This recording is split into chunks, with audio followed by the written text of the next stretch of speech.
Bonjour Jean-Pierre Sonvico, Bonjour. vous êtes le président de la Fédération de Côte d'Or pour la pêche et la protection du milieu aquatique. Et bonjour Virginie Vivant, Bonjour. vous êtes chargée de communication pour la Oui. Fédération qui est située à Dijon, aux 4 rue Louis Néel, c'est bien ça. Et une fédération qui a célébré son centenaire l'année dernière. Nous allons bien sûr présenter votre organisation. Mais tout d'abord, et ça me semble important en introduction de cet entretien, est-ce que l'on peut rappeler tout simplement en quoi consiste la pêche et la protection du milieu aquatique ? Virginie Vivant. Donc nous, on a vraiment deux parties sur notre fédération. Le côté pêche où on va gérer tout de la partie halieutique, donc c'est le loisir de la pêche de la Côte d'Or. Tout type de pêche, évidemment. On va venir aussi gérer les dates d'ouverture et de fermeture de la pêche, qui sont donc l'ouverture de la truite qui va être début mars, l'ouverture du brochet qui va être fin avril, et l'ouverture du cendre qui est début mai, mi-mai. Et concernant la protection du milieu aquatique, est-ce qu'on peut en quelques mots résumer en quoi ça consiste pour les gens qui nous écoutent ? Oui. C'est déjà, la protection du milieu aquatique, c'est 70% de nos activités. Oui. Donc, c'est des aménagements, des reméandrements, pour essayer de rattraper tout ce qui avait été cassé dans les années 70-80 sur toutes les rivières côte-d'oriennes.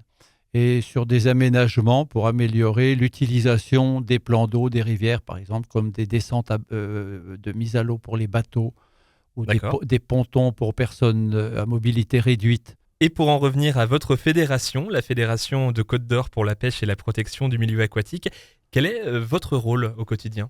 Donc sur les deux pôles, sur les deux parties qui vont être assez différentes l'une de l'autre, on a toute la gestion déjà donc de la pêche, où on va gérer toute la partie réglementation au niveau des réserves, au niveau des interdictions, au niveau des ouvertures, des fermetures de la pêche. On va gérer également tous les adhérents, donc les 25 000 adhérents de Côte d'Or, la vente de cartes. D'accord. Et on va vraiment pouvoir répondre aussi aux questions de nos adhérents. Donc c'est les premières personnes qui vont nous appeler pour savoir où est-ce qu'ils ont le droit de pêcher, pas le droit de pêcher, quand est-ce qu'ils ont le droit, etc. Ça va être vraiment nos pêcheurs et c'est nous qui pouvons répondre en premier à ces questions-là. Ensuite, on a une deuxième partie qui va être vraiment au niveau de la protection du milieu aquatique, qui est aussi une partie de restauration, où on va également faire très attention aux réserves de pêche. Donc ça fait aussi bien partie de l'halieutisme que de la protection, parce qu'on va avoir une partie d'un vrai regard et une vraie protection sur toute cette partie-là. On va aussi venir regarder tout ce qui se passe au niveau de l'environnement en ce moment, que ce soit avec le réchauffement climatique, donc les eaux qui se réchauffent, ou les diverses pollutions. Donc les missions au niveau de la protection du milieu aquatique sont extrêmement variées parce que ça touche vraiment tout ce qui peut avoir attrait à l'eau et aux cours d'eau et aux plans d'eau de la Côte d'Or. Je me permets aussi de le rajouter, vous faites des interventions en milieu scolaire. Oui, on a une partie animation qui est très importante puisqu'elle est en train de se développer. On a de plus en plus de demandes. Alors, on fait des interventions en école, on en fait pour des centres de loisirs et pour nos APPMA. Donc, APPMA, c'est Association agréée de pêche et de protection du milieu aquatique. D'accord. Donc, la fédération sert à regrouper ces APPMA-là. Et donc, on va avoir à peu près... On a maintenant plus de 1200 enfants depuis l'année dernière. Oui, c'est beaucoup. Ouais, c'est beaucoup. On a énormément de demandes et c'est un vrai développement parce qu'on a aussi bien des écoles que des parents qui nous demandent de plus en plus de faire des activités pour leurs enfants parce qu'on ne fait pas uniquement de la pêche. On est vraiment... On est vraiment complémentaire avec cette idée de protection du milieu aquatique parce qu'on va faire de la sensibilisation au milieu aquatique. L'atelier pêche, il va être à la demande de l'organisme qui va nous demander l'animation. Et combien de personnes travaillent aujourd'hui pour votre fédération en 2024 ? Nous avons 9 salariés à temps complet. 9 salariés à temps complet, oui. D'accord. Donc, nous avons 2 personnes au pôle administratif, 2 ingénieurs au pôle technique. Nous avons 3 agents de développement et 2 pisciculteurs. Et en parlant justement de pôles, c'est la suite, la question logique. Combien y a-t-il de pôles? 4, il me semble. 4, oui. On peut commencer par le pôle administratif. Pôle administratif, donc ça va être toute la gestion de la comptabilité, des dossiers, des APPMA et de toute... on va être vraiment la façade de la fédération, parce que c'est avec nous que vont rentrer en contact aussi bien nos APPMA que les adhérents. Et on va avoir aussi toute une partie communication qui est de plus en plus importante et vraiment sur laquelle il y a énormément de travail depuis ces dernières années. On a donc une chaîne YouTube depuis un certain temps, depuis 2 ans je crois, qui marche... On recommence ouais, de 2 ans. C'est depuis quand la chaîne YouTube? Depuis 1 an, ok. Je vous laisse reprendre du coup. On a une chaîne YouTube depuis un peu plus d'1 an, ouais, c'est ça. On a une chaîne YouTube depuis un peu plus d'1 an qui se développe de plus en plus, parce qu'on va vraiment présenter toutes les parties qui sont difficilement visibles à la fédération, tout le travail justement qu'on ne s'imagine pas derrière toute cette partie pêche, toute cette partie protection du milieu aquatique.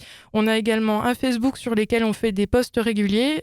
Pareil, ça va être aussi bien sur de la pêche que de la sensibilisation aquatique, du relais de la réglementation, par exemple au niveau de l'arrêté sécheresse, etc. Et on va avoir vraiment toute une partie aussi au niveau des magazines. Alors, vu qu'on est basé en Côte d'Or, c'est assez autour de Dijon. On a une partie qui va être autour de Beaune avec donc des magazines, Dijon Beaune Magazine, DBM. Oui. On va avoir Dijon l'Hebdo également, avec qui on travaille régulièrement. Et évidemment aussi au niveau de la radio. Donc Cassis FM, voilà, où on est vraiment en train de développer vraiment tout un ensemble de communication pour vraiment vous montrer et montrer aux adhérents tout le travail qu'on fait derrière, parce qu'il est extrêmement important. Et quand on parle d'une fédération de pêche et de protection du milieu aquatique, les gens ils ne savent pas forcément trop ce qui se passe derrière. Effectivement, c'est un mot qui peut être assez large au premier regard. Habituellement, les gens parlent de fédération de pêche. Oui. Je trouve ça extrêmement réducteur, parce qu'on oublie toujours cette deuxième partie de la dénomination qui est la plus importante dans nos activités, comme je vous ai dit tout à l'heure, 70%. Oui. Et le deuxième pôle, c'est le pôle technique. Oui, le pôle technique qui est formé par 2 ingénieurs qui travaillent justement sur la protection du milieu aquatique, sur les aménagements qu'on peut faire, mais aussi sur la réglementation, et qui prépare des devis pour les communautés de communes, pour les communes, pour tous les gens pour lesquels nous sommes prestataires. Oui. Et c'est vraiment un petit peu le cœur de la protection du milieu aquatique. Et ça fera l'objet de notre prochain podcast. Oui, le deuxième. Le pôle technique qui fera bien sûr l'objet de notre second podcast. On y reviendra avec plus d'attention à ce moment-là et plus de précision. Le troisième pôle, c'est le pôle développement. C'est ça. Le pôle développement qui est formé par 3 agents de développement. Eux, ce sont les gens de terrain. D'accord. Les gens de terrain qui vont pour aider le pôle technique quand il y a des interventions sur le terrain, qui vont aider les associations de pêche de Côte d'Or et partie importante qui assure toutes les animations. D'accord. Tout ce qui peut être pour le développement du loisir pêche. Important aussi, leur rôle dans la garderie, c'est-à-dire dans la police de la pêche. Oui. Donc pour la police de la pêche, elle est assurée par tous les garçons, tous les personnels de la fédération, qui sont tous assermentés. D'accord. Et qui sortent très régulièrement. Alors, on ne les voit pas. Hein, c'est des remarques qu'on nous fait souvent. On ne les voit pas, mais eux, ils voient. C'est le but. Et donc, le but, c'est de faire respecter la réglementation. Et voilà. Ça fait quelques années qu'on a mis un peu l'accent là-dessus. Et j'imagine que tout se passe bien au quotidien avec la pêche en Côte d'Or, non, effectivement ? Alors évidemment, c'est pas forcément la partie qu'on montre le plus. On a quand même pas mal de PV. Là, on en est déjà à plus de 60 depuis le début de l'année. Donc, Vous estimez c'est- peut-être qu'il y a un travail de sensibilisation encore à faire à ce niveau-là? Oui, oui, oui. Alors, ça va être, c'est des PV qui vont être d'origine très diverses et variées, hein. Il va pas y avoir quelque chose de redondant là-dessus. Ça va être surtout au niveau de la prise de la carte de pêche, Oui. que ce soit au niveau des personnes qui viennent d'autres départements ou des personnes qui viennent d'autres pays, etc., qui ne D'accord. savent pas forcément qu'il faut soit une carte de pêche Oui. pour pêcher ou au niveau des cours d'eau, au niveau des réserves, etc. Il y a parfois de la confusion à ce niveau-là et c'est vrai que on a pas mal de PV. L'année dernière, on en a fait un peu plus de 200, il me semble. Donc voilà. Donc c'est toujours effectivement une bonne chose à savoir. Vous souhaitiez rajouter quelque Oui, chose? ça a quand même un rôle pédagogique. Parce qu'il y a quelques années, quand on a relancé la garderie, la police de la pêche, la faire un petit peu plus développée, on arrivait à faire dans les 250 PV dans l'année. Pour nous, le but, c'est pas d'aligner des PV et Bien des sûr, PV. bien sûr. C'est qu'on voit qu'au fil des ans, le nombre diminue. Mm. Et donc, quand les garçons sortent, et surtout pendant les sorties de nuit, quand ils surveillent la pêche à la carpe de nuit, on voit que les gens sont pratiquement tous respectueux. On n'a presque plus de PV comme on avait il y a quelques années. Ouais. Et donc, c'est dissuasif, mais c'est aussi pédagogique, quoi. Et enfin, le dernier pôle, le quatrième pôle qui fera lui aussi l'objet d'un troisième podcast, c'est le pôle, c'est la pisciculture. C'est ça. Donc le dernier pôle pisciculture. Donc on a 2 personnes là-bas qui gèrent en permanence la pisciculture. Alors les poissons de notre pisciculture, c'est une pisciculture qui est fédérale déjà. C'est une des plus vieilles piscicultures, en tout cas qui est encore rattachée à sa fédération. On est une des dernières fédérations de France à avoir encore notre propre pisciculture et donc on va produire du poisson uniquement pour un but halieutique déjà, donc pour le plaisir de la pêche tout simplement, et puis aussi pour protéger les poissons qui sont autochtones, qui sont déjà présents sur place. Oui, ce sont des empoisonnements sur des zones un peu dégradées où la présence de truites fario est très déficitaire, où il n'y a presque plus.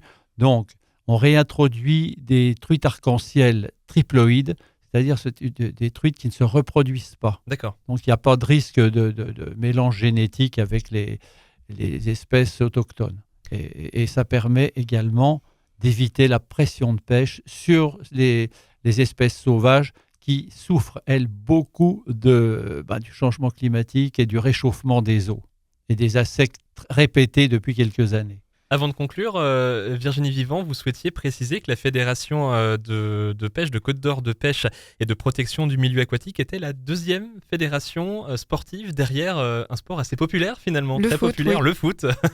Oui, la pêche en France est quand même encore très pratiquée et très appréciée puisque on est juste derrière le foot, en tout cas au niveau national. Donc c'est encore un sport qui est extrêmement important. Avec 1,5 million d'adhérents sur le domaine public. Et on peut compter le double sur les pêches privées et tous les secteurs qui ne dépendent pas de la fédération. Merci beaucoup Virginie Vivant, Jean-Pierre Sonvico, respectivement chargé de communication et président de la fédération. On aura l'occasion, comme on l'a dit, d'aborder plus en détail deux des pôles que l'on vient d'évoquer, le pôle technique et la pisciculture. Merci à vous, à très bientôt. Merci beaucoup. À vous. Merci beaucoup. Bonne journée. Au revoir.